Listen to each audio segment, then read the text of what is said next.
The United States announced it has brokered a ceasefire agreement between Israel and Syria's government amid fresh fighting in Syria's Druze majority region, which followed earlier violence that triggered extensive Israeli military operations. U.S. pointman on Syria, Tom Barak, said that Syria's interim leader Ahmed al-Sharaa and Israeli Prime Minister Benjamin Netanyahu have agreed to a ceasefire. U.S. Ambassador to Ankara, Barak, said the deal was backed by Turkey, which is a key supporter of Sharaa, as well as neighboring Jordan.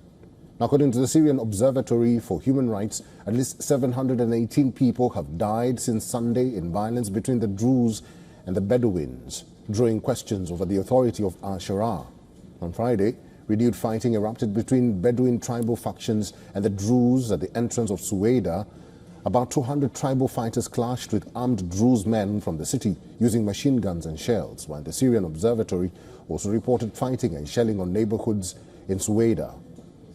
Tribal reinforcements from across Syria gathered in villages around Suwaida to support local Bedouins, whose long-standing enmity towards the Druze erupted into violence.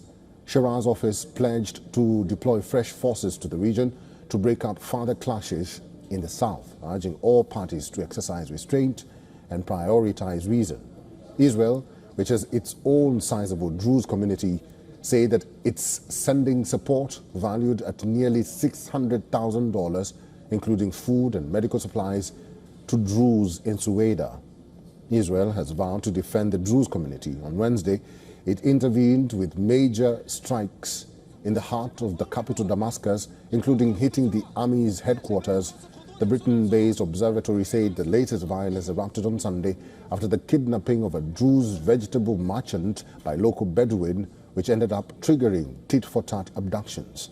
The United Nations Migration Agency said that nearly 80,000 people have been displaced by sectarian violence in southern Syria that began last week, including 20,019 on Thursday alone.